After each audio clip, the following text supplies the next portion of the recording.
प्यारे मित्रों नमस्कार। पिछले वीडियो में हमने आपको इंजीनियरिंग ड्राइंग का सिलेबस बताया, टाइटल ब्लॉक कैसे बनता है वो बताया, लेटर राइटिंग भी बताया। ठीक है, आज इस वीडियो में उससे आगे एक चैप्टर है जिसका नाम है स्केल। तो इस वीडियो में हम आज डिस्कस करेंगे कि स्केल क्या होती है। ठीक है, उसमें कौन कौन से फार्मूले यूज़ होंगे और स्केल कितने प्रकार की होंगी और उनको कैसे बनाया जाएगा, उनको कैसे सिंपल किया मतलब कि सॉल्व किया जाएगा। ठीक है, ये सब टॉपिक आज इसमें हम आपको बताएंगे। तो सबसे पहले बात कर लेते हैं स्केल की। तो स्केल क्या होता है, बहुत ही ध्यान से समझिए।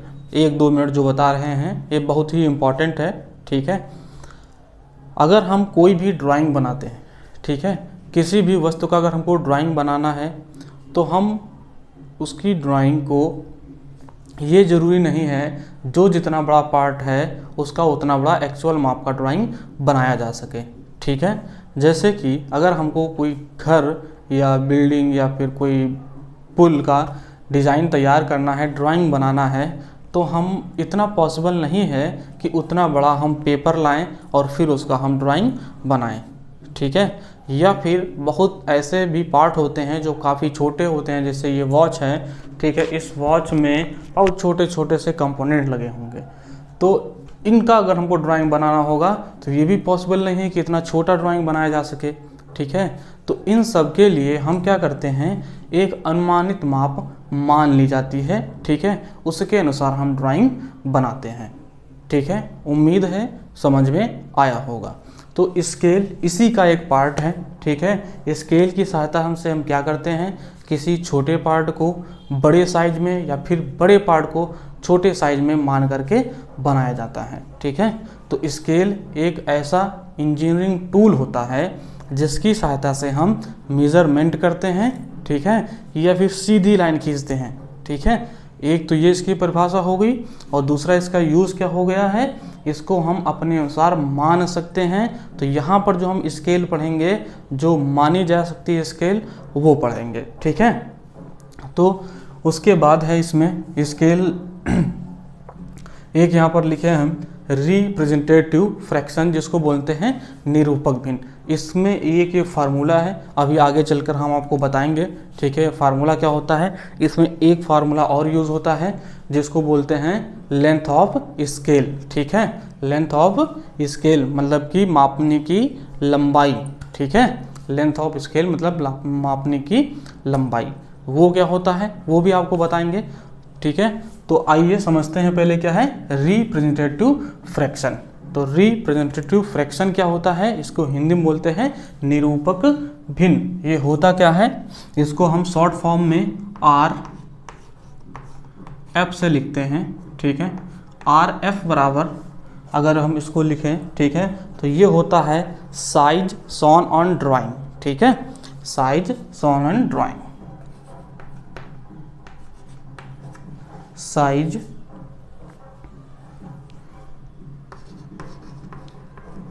शोन ऑन ड्राइंग अपॉन में होता है इसमें एक्चुअल साइज। ठीक है, अपॉन में होता है एक्चुअल साइज। अगर हम इसको हिंदी में बात करें तो क्या होता है, ड्राइंग शीट पर प्रदर्शित माप बटे वस्तु की वास्तविक माप। क्या इसको हिंदी में बोलेंगे, ड्राइंग शीट पर प्रदर्शित माप बटे वस्तु की वास्तविक माप। ठीक है, या फिर इसी को हम क्या कह देते हैं, इसी को कह देते हैं काल्पनिक दूरी बटे वास्तविक दूरी। काल्पनिक बटे वास्तविक दूरी। ठीक है, इसको क्या कह सकते हैं, काल्पनिक दूरी बटे वास्तविक दूरी। काल्पनिक दूरी क्या होती है, वास्तविक दूरी क्या होती है, आइए इस पे बात कर लेते हैं। काल्पनिक दूरी वह दूरी होगी जो हम अपनी ड्राइंग शीट पर मान करके बनाते हैं। काल्पनिक दूरी वह दूरी होगी जो हम अपनी ड्राइंग शीट पर मान करके बनाते हैं। और वास्तविक दूरी वह दूरी होगी, वास्तविक दूरी वह दूरी होगी जिस पार्ट को हम बना रहे हैं जो उसकी एक्चुअल माप होगी, ठीक है, वह होगी वास्तविक दूरी। जैसे मान लो अगर हमको किसी कॉलेज का ड्राइंग बनाना है, किसी कॉलेज की बिल्डिंग का ड्राइंग बनाना है, तो कॉलेज क्या है, वास्तविक है। अगर मान लो जो कॉलेज है वो 2 हेक्टेयर में है, 2 हेक्टेयर में है, ठीक है, तो 2 हेक्टेयर क्या हो गया, वास्तविक माप हो गया उसका, ठीक है। और हम उसको मान करके बना लें कि वो 2 हेक्टेयर को हम मान लें ये 5 मीटर है या फिर 2 मीटर है, इस तरह से मान करके बनाएं। जो ये मानी गई माप है वो कहलाती है काल्पनिक दूरी, और जो उसकी एक्चुअल है वो कहलाती है वास्तविक दूरी। उम्मीद है समझ में आया होगा, ठीक है। अब आगे इसमें बात करते हैं। इसमें देखो ऊपर भी दूरी है और नीचे भी दूरी है, ठीक है। और जब इसको सॉल्व करते हैं तो इसकी चाहे काल्पनिक दूरी हो या फिर वास्तविक दूरी हो, दोनों को सेम यूनिट में रखा जाता है। आप लोग को भी ये नियम पता होगा, उम्मीद है, ठीक है। तो दोनों की जब यूनिट सेम रखेंगे तो ऊपर से नीचे वाली यूनिट क्या हो जाएगी, हट जाएंगी दोनों यूनिट। तो ये क्या हो जाएगा, ये जो आरएफ हो जाएगा ये यूनिट लेस हो जाएगा। क्या हो जाएगा, यूनिट लेस हो जाएगा। मतलब कि इसको हिंदी में बात करें तो बोलते हैं मात्रक विहीन। ये हो जाएगा मात्रक विहीन, मतलब इसके पास अपना कोई मात्रक नहीं होगा, इसके पास अपना कोई मात्रक नहीं होगा। तो उम्मीद है ये समझ में आ गया होगा। हमने यहाँ पर अभी एक बात बताई थी कि काल्पनिक दूरी और वास्तविक दूरी, इन दोनों को एक ही यूनिट में रखा जाता है, ठीक है, दोनों को एक ही यूनिट में रखा जाता है। तो अब यहाँ पर अगर एक ही यूनिट में रखा जाएगा तो जाहिर सी बात है कि यूनिट को एक यूनिट से दूसरी यूनिट में चेंज करना पड़ेगा। और आप सबको आता होगा कि एक यूनिट से दूसरी यूनिट में कैसे चेंज कर लेते हैं, ठीक है। अगर आता भी है तो हम आपको आज ऐसी एक ट्रिक बताएंगे, ठीक है, जिससे आप कोई भी दूरी हो, कोई भी यूनिट हो, उसको एकदम सिंपली तुरंत सॉल्व कर लेंगे, ठीक है। तो वो क्या ट्रिक है, बहुत ध्यान से समझो। तो समझते हैं। ये देखिए आपको 7 नंबर यहाँ पर दिख रहे होंगे, ठीक है। ये 7 नंबर की सहायता से आप लोग किसी भी यूनिट को बहुत ही आसानी के साथ चेंज कर सकते हैं। जैसे मान लेते हैं ये जो पहला होता है ये होता है मिलीमीटर, ये सेंटीमीटर, फिर डेसीमीटर, फिर मीटर, फिर मीटर, फिर यहाँ पर डेकामीटर, फिर यहाँ पर हेक्टोमीटर, फिर यहाँ पर होता है kilometre. Milli, centi, deci, metre, deca, hecto, kilometre. बहुत आसान है याद करना। क्या है, milli, centi, deci, metre, deca, hecto, kilometre, ठीक है, याद हो जाएगा। अब मान लो हमने कहा यहाँ पर जो ये दूरी दी है किलोमीटर में दी है और यह है 7 किलोमीटर, और हमने कहा इस 7 किलोमीटर को चेंज कर डालो किसमें, mm में, ठीक है। 7 किलोमीटर को चेंज कर डालो mm में, तो क्या करोगे, ये जो 7 लिखा हुआ है इसी तरह से लिख लो, यहाँ पर 10 से मल्टीप्लाई कर लो। यहाँ पर कितनी पावर लगानी है वो बस यहाँ से पता चल जाएगा। इस किलोमीटर को चेंज करना है तो किलोमीटर को छोड़ देंगे और बाकी को गिनेंगे 1 2 3 4 5 6। कितने पार्ट हम ऊपर जा रहे हैं, कितनी सीढ़ियाँ ऊपर चढ़ रहे हैं, 1 2 3 4 5 6, तो बस यहाँ पर पावर 6 लगा लो, ये हो गया सेंटीमीटर। 7 किलोमीटर बराबर हो जाएगा 7 गुणे 10 की पावर 6, क्या किसमें चेंज किए हैं, mm में, तो ये हो जाएगा mm, ठीक है। उम्मीद है समझ में आया होगा, नहीं आया तो एक बार और देख लो। अगर मान लो इस किलोमीटर को हमको चेंज करना है सेंटीमीटर में, तो कितने पार्ट ऊपर जाएंगे इसको छोड़ करके, 1 2 3 4 5, तो ये क्या हो जाएगा 7 गुणे 10 की पावर 5 सेंटीमीटर। क्लियर है, ठीक है। नहीं समझे एक बार और समझो। क्या करना है, मान लो अब यहाँ पर डेकामीटर है, ये 9 डेकामीटर है, इसको हमने कहा सेंटीमीटर में चेंज करो, तो डेकामीटर को छोड़ देंगे, बाकी को गिनेंगे 1 2 3, कितने पार्ट ऊपर गए, 3 पार्ट ऊपर गए, तो ये हो जाएगा 9 गुणे 10 की पावर 3 सेंटीमीटर। आसान है, ठीक है बिल्कुल आसान है, ठीक है। उम्मीद है समझ गए होंगे आप लोग। इसी तरह से क्या करेंगे, अगर हमको बड़ी यूनिट को छोटी यूनिट में चेंज करना है, बड़ी यूनिट को छोटी यूनिट में चेंज करना है, तो हम क्या करेंगे 10 की पावर जो भी लेंगे वो प्लस की लेंगे। अगर छोटी यूनिट को बड़ी यूनिट में चेंज करना होगा तो 10 की पावर जो भी हम लेंगे वो माइनस की लेंगे। बिल्कुल सही समझे, ठीक है। और एक इसमें और यूज़ होगा जो होता है हेक्टेयर। तो 1 हेक्टेयर बराबर होता है 10 की पावर 4 मीटर स्क्वायर। इस चैप्टर में इतनी ही यूनिट की आवश्यकता पड़ेगी जितनी हमने यहाँ पर लिखवाई हैं, बाकी आपको किसी भी यूनिट से कोई मतलब नहीं होगा, इतनी यूनिट पर्याप्त है। ठीक है, अब आइए बात कर लेते हैं हम कि इसमें कौन कौन सी स्केल हैं, मतलब कौन कौन से प्रकार की स्केल होती हैं और हमको कौन कौन से स्केल पढ़ना है। ठीक है, तो स्केल जो होती हैं वो 3 प्रकार की होती हैं। 3 प्रकार की कौन कौन सी स्केल होती हैं, बहुत ही ध्यान से हम समझेंगे, एकदम मन लगा के। ठीक है, क्योंकि आज ये पूरा चैप्टर ही कंप्लीट होगा और इस चैप्टर के बाद में, मतलब इस वीडियो को देखने के बाद में आप लोगों को ये चैप्टर एकदम पक्का हो जाना चाहिए। ठीक है, तो पहली जो स्केल होती है, ठीक है, जो स्केल पहली होती है उसको हम बोलते हैं इंक्रीजिंग स्केल। इंक्रीजिंग स्केल ये क्या होती है, ठीक है, और ये कब यूज़ होगी, ये सब कुछ बताएंगे। दूसरी स्केल होती है फुल स्केल। तीसरी स्केल होती है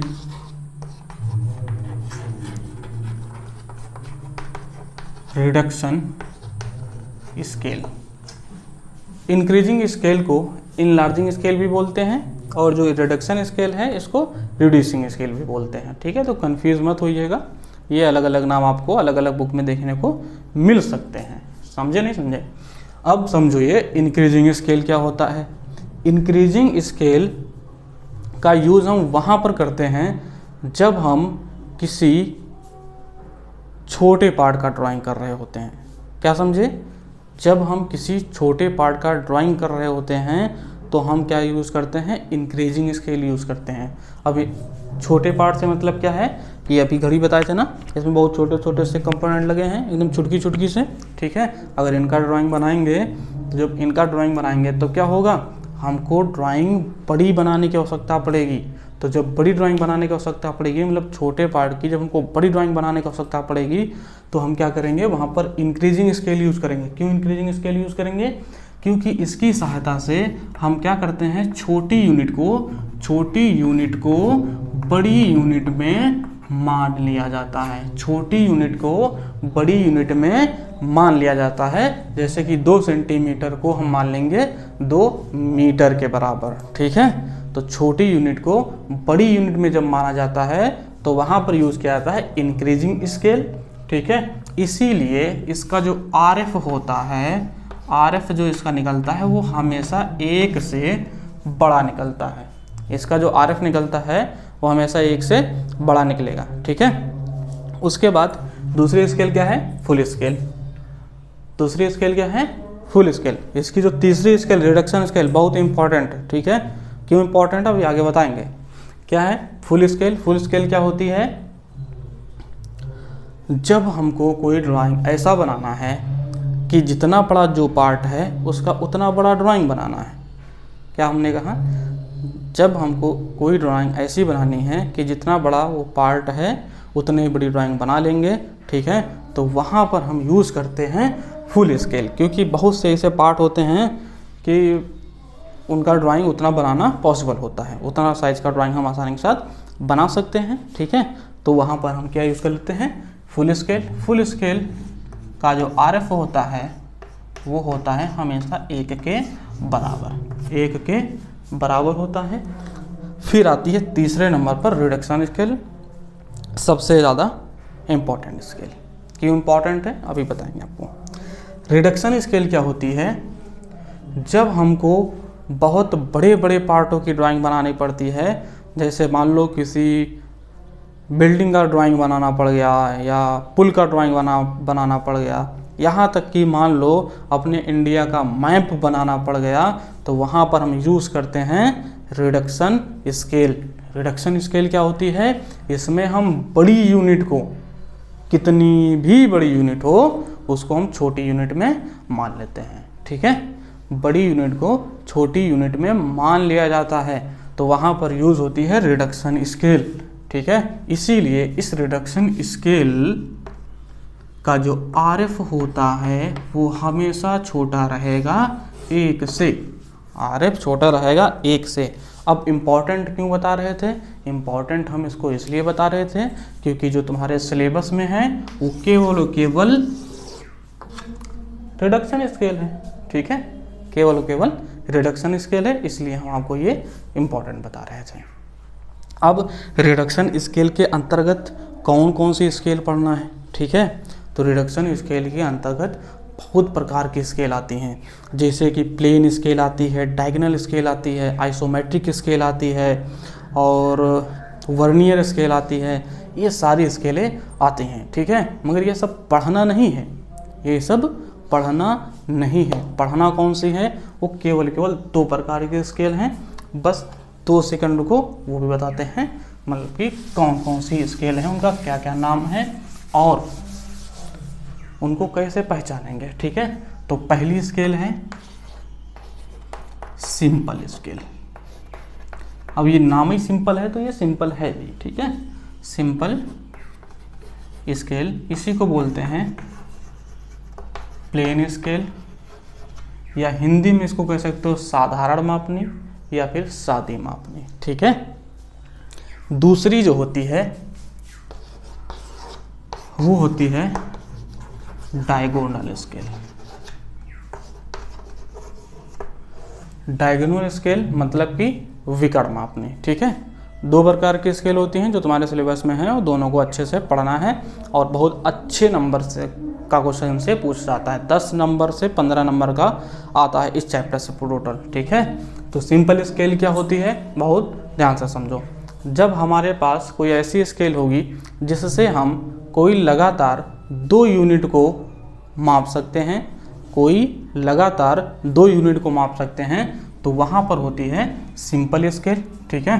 कोई लगातार 2 यूनिट माप सकते हैं तो वहाँ पर होती है सिंपल स्केल। अब लगातार 2 यूनिट का कहने क्या मतलब है, अभी हमने लिखवाया था mm, cm, dm, m, dam, hm, km। इनका मतलब क्या है अभी पहले बता चुके हैं। Milli, centi, decimetre, deca, hecto, kilometre, ठीक है। Millimetre, centimetre, decimetre, metre, decametre और हेक्टोमीटर, लास्ट में किलोमीटर। अब लगातार यूनिट से कहने क्या मतलब था, जैसे कि अगर हम मिलीमीटर और सेंटीमीटर पढ़ें, दोनों पास पास में हैं, ठीक है। मिलीमीटर और सेंटीमीटर दोनों पास पास में हैं, ठीक है। तो ये लगातार यूनिट हो गई।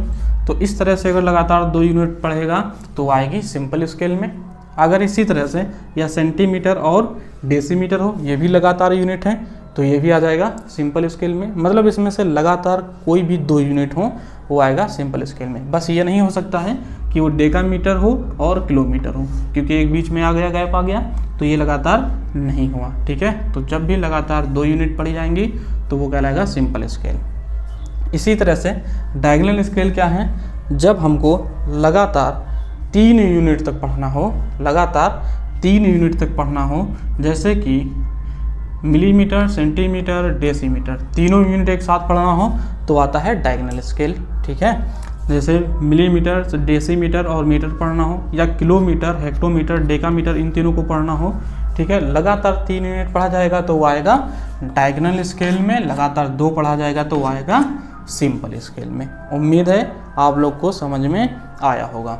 अभी इससे पहले हमने एक फार्मूला बताया था RF का, ठीक है, याद है ना। अभी कुछ मिनट पहले बताए हैं, ठीक है, वो फार्मूला।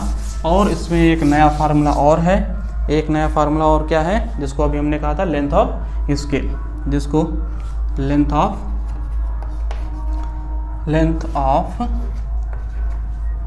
स्केल, इसको हिंदी में बोलते हैं मापने की लंबाई। क्या बोलते हैं? मापने की लंबाई, ठीक है। अब इसमें इसको हम लिख सकते हैं LOS, शॉर्ट फॉर्म में LOS, मतलब कि length of scale, length of scale. इसका फार्मूला क्या होता है, RF multiply maximum distance, maximum distance. LOS मतलब length of scale is equal to RF into maximum distance. RF क्या होता है हमने आपको बताया पहले, ठीक है। मैक्सिमम डिस्टेंस क्या होता है वो हम आपको बताएंगे। मैक्सिमम डिस्टेंस क्या होता है ये बहुत ध्यान से समझना, ठीक है। मैक्सिमम डिस्टेंस को हम बोलते हैं अधिकतम दूरी। तो अधिकतम दूरी ये होती क्या है, बहुत ही ध्यान से समझेंगे, बहुत ही इम्पॉर्टेंट है क्वेश्चन के लिए, इस चैप्टर के लिए, ठीक है, और आपके लिए भी, ठीक है। क्या होता है, एक स्केल एक बार में जितना अधिकतम पढ़ सकती है या माप सकती है वह उसकी मैक्सिमम डिस्टेंस या फिर अधिकतम दूरी कहलाती है। जैसे कि आप लोग स्केल देखे होंगे, 15 सेंटीमीटर की स्केल आती है, 30 सेंटीमीटर की स्केल आती है, या दर्जी के पास चले जाओगे तो फीता मिलता है बड़ा सा लंबा वाला, ठीक है, और वो कितने मीटर का होता हो, ठीक है। तो ये जितने भी मापने के यंत्र हैं वो एक बार में जितना अधिकतम माप सकते हैं, ठीक है, वह उसकी मैक्सिमम डिस्टेंस कहलाती है। जैसे 15 सेंटीमीटर वाली जो स्केल है वो एक बार में 15 सेंटीमीटर मापेगी, एक बार की बात कर रहे हैं, ठीक है, एक बार में 15 सेंटीमीटर मापेगी तो उसकी मैक्सिमम डिस्टेंस हो जाएगी 15 सेंटीमीटर। 30 सेंटीमीटर स्केल है तो उसकी मैक्सिमम डिस्टेंस 30 सेंटीमीटर हो जाएगी, ठीक है। तो उम्मीद है मैक्सिमम डिस्टेंस क्या होता है ये आपको समझ में आया होगा। अब हम बात करते हैं इसमें किस टाइप के क्वेश्चन आएंगे, ठीक है, और कैसे इनको सॉल्व किया जाएगा। तो बात करते हैं क्वेश्चन की।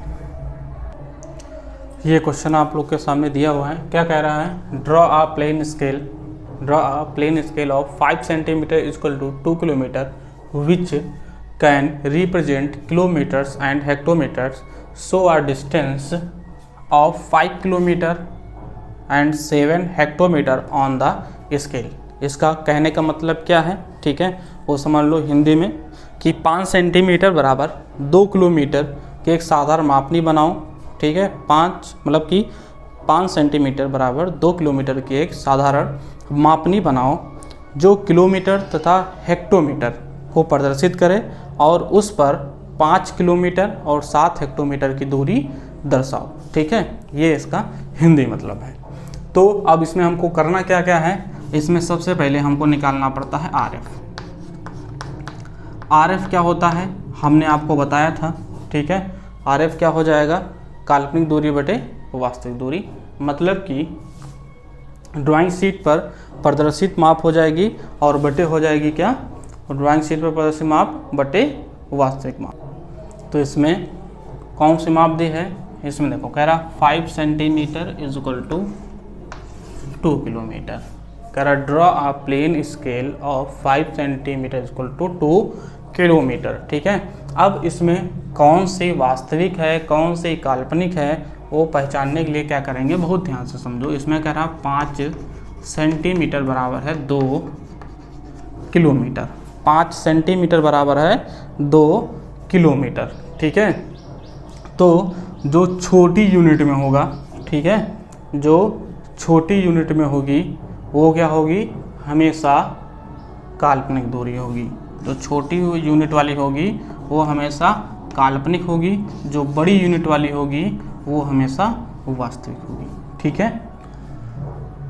जो दूरी छोटी यूनिट में दी हो वो होगी काल्पनिक और जो बड़ी यूनिट में होगी वो होगी वास्तविक, ठीक है। तो इसमें 5 सेंटीमीटर क्या होता है, RF बराबर काल्पनिक दूरी बटे वास्तविक दूरी। तो काल्पनिक दूरी हो जाएगी 5 सेंटीमीटर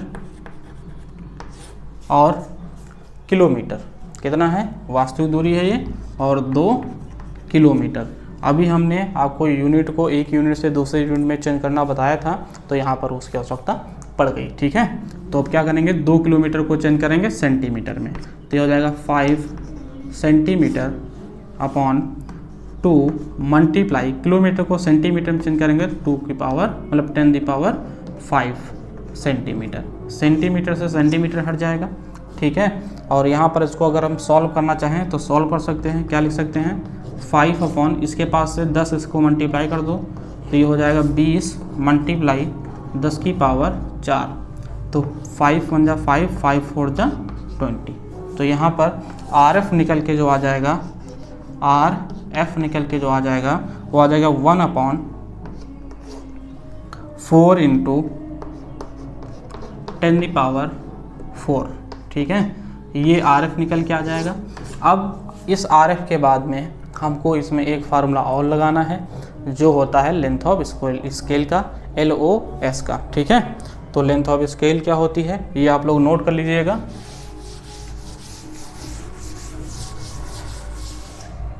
तो यहाँ पर LOS बराबर क्या हो जाएगा, लेंथ ऑफ स्केल बराबर क्या होता है, RF मल्टीप्लाई मैक्सिमम डिस्टेंस, ठीक है।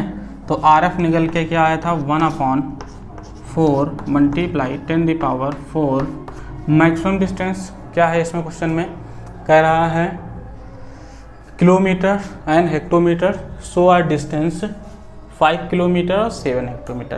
तो इसमें मैक्सिमम डिस्टेंस दी नहीं है।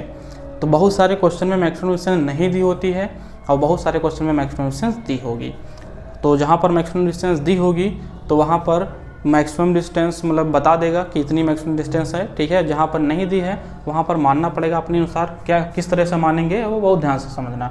तो यहाँ पर मैक्सिमम डिस्टेंस किस तरह से मानेंगे, ये जो यूनिट इसमें हमको स्केल पे रिप्रेजेंट करना होगा, ठीक है। जो हमको डिस्टेंस स्केल पर रिप्रेजेंट करना होगा, ठीक है, उसके अकॉर्डिंग हम मान लेंगे। इसमें हम देख लेते हैं कौन से हमको रिप्रेजेंट करना है। हमको 5 किलोमीटर और 7 हेक्टोमीटर की दूरी रिप्रेजेंट करना है, ठीक है। तो हम इसमें से क्या करेंगे, इसमें से हमको बड़ी वाली यूनिट को उठा लेना है। बड़ी वाली यूनिट क्या है, 5 किलोमीटर। अब इसमें +1 कर लो, ठीक है। तो कितनी आ जाएगी, 6 किलोमीटर। अब यही हमारी हो जाएगी क्या, मैक्सिमम डिस्टेंस, ठीक है। इस तरह से बहुत से छोटे छोटे से ट्रिक हैं इसके, ठीक है, जो हम मैक्सिमम डिस्टेंस निकाल सकते हैं, ठीक है। तो और मान सकते हैं और कब क्या किसकी मानेंगे, ठीक है। अगर आप लोग को ये सब जानना है तो आप लोग कमेंट करके बताइएगा। तो इस पर हम स्पेशली एक वीडियो अलग से बना देंगे। वो सब समझाने में थोड़ा टाइम लग जाएगा और थोड़ा लंबा वीडियो हो जाएगा, ठीक है। अगर आप लोग नहीं समझ पा रहे हैं तो बताइएगा, हम समझा देंगे। तो इसमें क्या है, मैक्सिमम डिस्टेंस कितनी निकल के आई है, 6 किलोमीटर। अब इस किलोमीटर को हम क्या करेंगे, इस किलोमीटर को हम चेंज करेंगे सेंटीमीटर में, ठीक है। तो ये 1/4 × 10⁴ मल्टीप्लाई 6 × 10⁵ सेंटीमीटर। किलोमीटर को सेंटीमीटर में चेंज करना हम बता चुके हैं ना। हाँ, तो यहाँ पर ये आ जाएगा, देखो पावर 4 है, यहाँ से पावर ये टोटल कर जाएगा 10 बचेगा। तो यहाँ पर 6 × 10 कितना आ जाएगा, 60/4। अब इसको सॉल्व करोगे तो कितना आ जाएगा, ये आ जाएगा 15 सेंटीमीटर, ठीक है। आप लोग सॉल्व करके देख लीजिएगा। तो इसकी लेंथ ऑफ स्केल कितनी निकल के आई है, 15 सेंटीमीटर, ठीक है। लेंथ ऑफ स्केल इसकी निकल के आई 15 सेंटीमीटर। अब हम क्या करेंगे, इसकी स्केल बनाना स्टार्ट करेंगे। तो स्केल किससे बनाएंगे, स्केल हम इस वाले यंत्र से बनाएंगे, ठीक है। इस वाले यंत्र को क्या कहते हैं, आप लोग को पता होगा, क्या बोलते हैं, हाँ, MD, ठीक है, मिनी ड्राफ्टर, ठीक है। तो आइए अब स्केल बनाते हैं। अब आइए ड्राइंग बनाना आपको बताते हैं, ठीक है। RF बराबर कितना आया था, ये आया था, लेंथ ऑफ स्केल ये आई थी और इसमें डिस्टेंस ये वाली इसमें स्केल पे दर्शाना है, ठीक है। बहुत ध्यान से एक एक स्टेप समझना, ठीक है। अगर एक बार ये स्केल आप लोग बनाना सीख गए तो दोबारा आपको सीखने की आवश्यकता नहीं, आप लोग खुद इसमें मास्टर हो जाएंगे, खुद बनाने लगेंगे, ठीक है। बहुत आसान है। तब अब इसमें देखना क्या है, जितनी लेंथ ऑफ स्केल आई है, हमारा एक एक शब्द बहुत ध्यान से समझना, क्योंकि हर एक शब्द इम्पॉर्टेंट है आपके लिए, ठीक है। जितनी लेंथ ऑफ स्केल आई है, अगर लेंथ ऑफ स्केल 10 सेंटीमीटर से कम आई है, अगर लेंथ ऑफ स्केल 10 सेंटीमीटर से कम आई है, तब भी आप लाइन 15 सेंटीमीटर की खींचेंगे, ठीक है। मगर वहाँ पर जब उसको रिप्रेजेंट करेंगे, दर्शाएंगे कि ये दूरी कितनी है, तो वहाँ पर आपको जितनी लेंथ ऑफ स्केल आई होगी उतना ही लिखना है, समझ गए ना। जैसे यहाँ पर मान लेते 15 centimetre length of scale I है और हमने एक लाइन खींच दी इस तरह से बड़ी सी बिना माप की, मगर जब हम यहाँ पर दर्शाएंगे तो इसकी लेंथ ऑफ स्केल क्या दर्शाएंगे, 15 सेंटीमीटर दर्शाएंगे, ठीक है। इसी तरह से अगर लेंथ ऑफ स्केल बहुत कम आ जाती है, 10 से कम आती है, तो आप लोग लाइन बड़ी खींचेंगे मगर दर्शाएंगे कितनी, जितनी है लेंथ ऑफ स्केल आई होगी। या फिर लेंथ ऑफ स्केल बहुत बड़ी आ जाती है, जैसे 25 सेंटीमीटर से बड़ी आ जाती है, तब भी आप लोग लाइन 15 सेंटीमीटर की खींच लेना और मगर दर्शा के नहीं देना कि ये लाइन कितनी है, 25 सेंटीमीटर की है। उम्मीद है समझ में आप लोग के आया होगा जो हमने बताया। तो यहाँ पर लेंथ ऑफ स्केल 15 सेंटीमीटर है, तो हम क्या करेंगे, 15 सेंटीमीटर की एक लाइन खींच लेंगे। 15 सेंटीमीटर की एक लाइन हम इस तरह से खींच डालेंगे। ठीक है, मान लेते हैं ये लाइन कितनी है, 15 सेंटीमीटर की है। ठीक है, ये लाइन कितनी है, 15 सेंटीमीटर की है। ये लाइन हल्का डार्क रखते हैं, ये लाइन हल्का डार्क रखते हैं और इस लाइन को बोलते हैं बेस लाइन। ठीक है, इस लाइन को बोलते हैं बेस लाइन। इस लाइन के ऊपर यहाँ पर वर्टिकली एक लाइन बनाएंगे, जो इसकी लंबाई रहेगी या इसकी ऊंचाई रहेगी वो रहेगी 15 mm की। यूनिट भी बहुत ध्यान से समझना, ठीक है, सुनना बहुत ध्यान से। ये हमने क्या कहा था, 15 mm की। इधर भी क्या रहेगी यूनिट इसकी ऊंचाई, 15 mm। अब इन दोनों को आपस में मिला लिया जाएगा।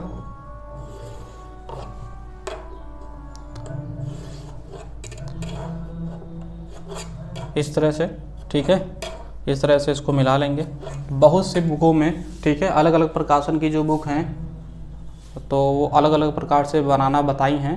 जो हम आपको बता रहे हैं ये भी एक बुक में दिया है, उसका मेथड है और ये बनाना बहुत आसान है। ठीक है, अब यहाँ पर तुमको क्या करना है, ये 15 mm की लाइन खींच ले। अब यहाँ से 6 mm की डिस्टेंस ले लेंगे, यहाँ से 6 mm की डिस्टेंस लेंगे और एक लाइन और खींच लेंगे इस तरह से करके। ये कितने पे रहेगी, 6 mm पे। ठीक है, उम्मीद है आप लोग को समझ में आया होगा। ये 6 mm की लाइन यहाँ से वो रहेगी, यहाँ से ऊंचाई ये 6 mm की, यहाँ से टोटल ये रहेगी 15 mm की। अब ये स्केल जो टोटल बन गई है ये कितनी बड़ी बन गई है, हाँ बिल्कुल गलत बता रहे हो। ठीक है, क्यों, क्योंकि ये 15 सेंटीमीटर की लाइन तो खींची गई है, मगर एक्चुअल में ये स्केल कितनी बड़ी थी, मैक्सिमम डिस्टेंस कितनी थी, 6 किलोमीटर माना गया था ना। तो ये जो वास्तविक स्केल होगी वो 6 किलोमीटर के लिए बना रहे हैं, 6 किलोमीटर के लिए बना रहे हैं, मगर हम ड्राइंग शीट अपनी कितनी बड़ी इसको बना रहे हैं, केवल 15 सेंटीमीटर। जो 6 किलोमीटर की दूरी थी उसको हम 15 सेंटीमीटर मान करके बना रहे हैं। ठीक है, अब हमको इसमें दर्शाना है कितना, 5 किलोमीटर और 7 हेक्टोमीटर। तो ये टोटल तो 6 किलोमीटर की स्केल है, मगर अब इसमें ये यूनिट कैसे दर्शाएंगे। तो ये यूनिट दर्शाने के लिए जिस तरह से जो तुम्हारे पास स्केल होती है उसमें 1-1 सेंटीमीटर या 1-1 mm के पार्ट बने होते हैं ना, याद आ रहा ना कुछ, हाँ, जिस तरह से पार्ट बने होते हैं 1-1 mm या 1-1 सेंटीमीटर या 1-1 इंच के, ठीक है, या 1-1 फीट के, कुछ इस तरह से पार्ट बने होते हैं। उसी तरह से इसमें भी तुमको पार्ट बनाना पड़ेगा। ठीक है, इसमें भी पार्ट बनाना पड़ेगा। तो वो पार्ट हम किस तरह से बनाते हैं, यहाँ पर इसको हम कितने भागों में डिवाइड करेंगे वो डिसाइड करता है मैक्सिमम डिस्टेंस। तो मैक्सिमम डिस्टेंस इसमें कितनी मानी गई थी, मैक्सिमम डिस्टेंस मानी गई थी 6 किलोमीटर। अगर 1 से 10 के बीच में मैक्सिमम डिस्टेंस दी है, 1 से 10 के बीच में मैक्सिमम डिस्टेंस दी है, उसकी यूनिट कोई भी हो कोई मायने नहीं रखता है। अगर 1 से 10 के बीच में मैक्सिमम डिस्टेंस है तो जितनी मैक्सिमम डिस्टेंस होगी उस स्केल के उतने ही भाग किए जाएंगे। जैसे अगर 6 किलोमीटर की स्केल है, 6 किलोमीटर की मैक्सिमम डिस्टेंस है तो इसके कितने भाग होंगे, 6 भाग होंगे। ठीक है, आगे भी इसमें है बहुत से टॉपिक, ठीक है, वो भी बताएंगे आप लोग को अगर जानना है। ठीक है, जैसे कि अगर मान लो 1 से 10 के बीच में मैक्सिमम डिस्टेंस ना हो, ज़्यादा हो, 20 हो, 30 हो, 40 हो या 65 किलोमीटर की मैक्सिमम डिस्टेंस हो, तब कितने भाग इसके किए जाएंगे। अगर ये सब जानना है तो आप लोग कमेंट करके बताइएगा, हम विधिवत इस पर एक वीडियो बनाएंगे, आप लोग को प्रोवाइड करवाएंगे। ठीक है, तो यहाँ पर इसके 6 भाग करने के लिए हम क्या करेंगे, अब बहुत ध्यान से एक एक लाइन इसका देखो, एक एक स्टेप देखो। ठीक है, यहाँ से स्केल हम इस तरह से रख लेंगे 30 एंगल पर, ठीक है, 30 डिग्री के एंगल पर, और 30 डिग्री के एंगल पर हम क्या करेंगे, यहाँ से इस वाले पॉइंट से एक लाइन इधर की ओर खींच देंगे और हल्का खींच देंगे इस तरह से, और एक प्रकार ले लेंगे। ठीक है, प्रकार आप लोग समझते होंगे, ठीक है, कंपास ले लेंगे एक, ठीक है, जिसकी सहायता से हम उसमें क्या करेंगे, कोई फिक्स दूरी ले लेंगे कंपास में, कोई ज़रूरी नहीं कितनी भी रख सकते हो, ठीक है, जितना मन हो उतनी रख लेना उसमें दूरी। और यहाँ से रखकर इसमें बराबर दूरी पर, जैसे यहाँ पर रखकर एक गैप, फिर 2, फिर 3, फिर 4, जितने पार्ट में इसको डिवाइड करना है उतने आर्क इस पर लगा लेना है। ठीक है, अब हमारे पास यहाँ पर प्रकार तो उस पर बनेगा नहीं, तो हम स्केल की सहायता से बराबर दूरी पर आर्क लगा लेंगे। तो यहाँ पर हम मान ले रहे हैं 6 पे लगा लें। ठीक है, तो 1, 2, 3, 4, 5 और 6। 6 पॉइंट इस तरह से रख लेंगे। ठीक है, अब जो लास्ट वाला ये आर्क रहेगा, बहुत ध्यान से समझना, यही बहुत यहाँ पर बहुत बड़ा खेला खेला गया है। ठीक है, बहुत ध्यान से समझना है। तो ये वाला जो लास्ट वाला आर्क है ना, लास्ट वाला आर्क उठा करके इस वाले कॉर्नर से मिला लेना, इस तरह से, इस तरह से, और स्केल को अच्छे से टाइट कर लेना है। फिर यहाँ से इसको मिला देना है। अब स्केल टाइट हो गई, ये घूमेगी नहीं इधर उधर, इसलिए अब इसको यहाँ से आकर ये वाला पॉइंट इस तरह से मिला देंगे, ये वाला इस तरह से मिला देंगे, ये वाला इस तरह से मिला देंगे, ये वाला इस तरह से मिला देंगे, और ये वाला इस तरह से मिला दिया जाएगा। उम्मीद है आप लोग को समझ में ये आया होगा। ठीक है, अब इसमें क्या करेंगे, अब यहाँ पर करना क्या है, सिंपल सा, जितने भी ये पार्ट हैं सबको ऊपर ले जाओ। ये से एक स्केल इसके बराबर देख लो, सेट है। फिर ये जितने भी पार्ट हैं इन सबको ऊपर खींच दो।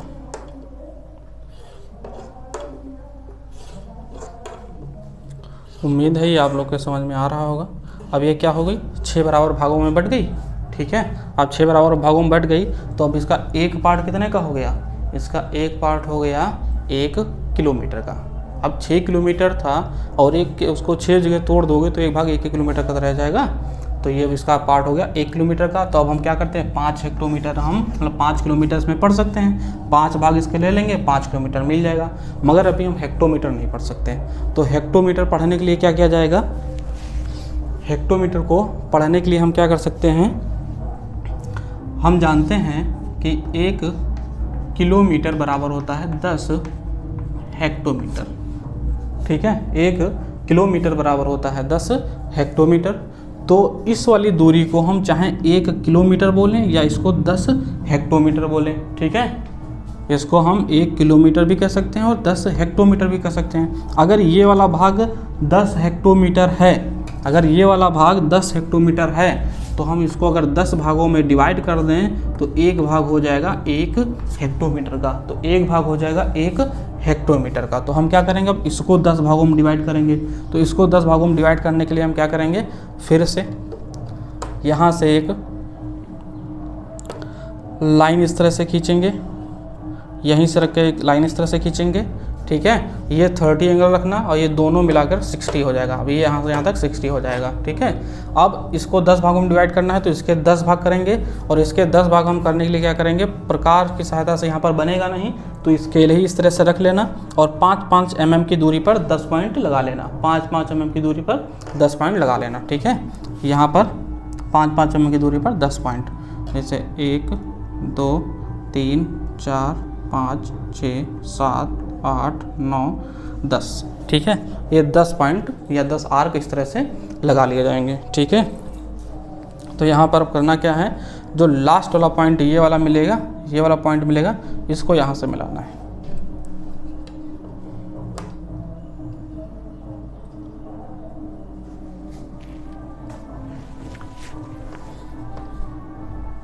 इसको यहाँ से मिला लेंगे इस तरह से।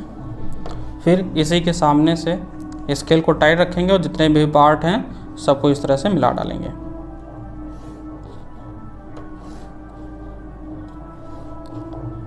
बहुत ध्यान से समझिएगा। ठीक है, ये बहुत इम्पॉर्टेंट है। यहाँ पर ये इस तरह से सारे पार्ट मिला डालेंगे। अब इसके बाद इसमें क्या करना है, बहुत ही गौर से समझो। ठीक है, गर्मी बहुत ज़्यादा है। ठीक है, इसलिए पसीना ऊपर से नीचे तक बराबर टपक रहा है। अब करेंगे क्या, इसमें जितने भी ये पॉइंट मिले हैं, ठीक है, सबको ऊपर 6 mm जो लाइन खींची ना, इसमें ले जाएंगे।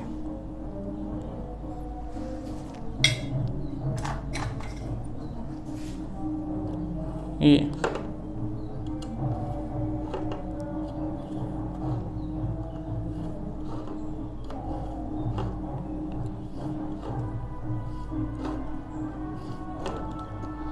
इस तरह से। ठीक है, तो अब इस तरह से 10 भागों में बढ़ गया, मतलब कि एक पार्ट था 10 हेक्टोमीटर का, 10 भागों में डिवाइड किया तो एक भाग हो गया इसका कितना, 1 हेक्टोमीटर का। अब इसका हम 7 भाग ले लेंगे तो हमको कितना मिल जाएगा, 7 हेक्टोमीटर मिल जाएगा। ठीक है, अब हम ये दूरी दर्शाएंगे इसमें। तो दूरी दर्शाने से पहले हम क्या करेंगे, यहाँ पर लिखेंगे 0, इसके बीच ही लिखना है इसलिए स्पेस छुड़वाए थे। ठीक है, 0, फिर यहाँ पर 1, फिर यहाँ पर 2, फिर यहाँ पर 3, फिर यहाँ पर 4, फिर यहाँ पर इधर लिख लेंगे लास्ट वाले में पर 5। ठीक है, जितना भी लिखने वाला होता है ये सब 4 mm की हाइट में लिखा जाता है, 3 से 4 mm की हाइट में लिख सकते हैं। ठीक है, तो यहाँ पर 0, 1, 2 ये क्यों लिखा गया, क्योंकि यहाँ से यहाँ तक एक भाग 1 किलोमीटर, फिर ये 2, फिर 3, ये फिर 4, ये फिर 5 किलोमीटर। 1 किलोमीटर का इधर भाग जो है वो फिक्स हो गया। इधर हम लिखेंगे 1 किलोमीटर। ठीक है, किलोमीटर पूरा लिखना है। और इधर का भाग क्या है, हेक्टोमीटर का है, तो इधर लिखेंगे 1 हेक्टोमीटर। हेक्टोमीटर पूरा लिखेंगे, शॉर्ट में नहीं लिखेंगे। ठीक है, इसके ऊपर यहाँ पर लिखेंगे RF,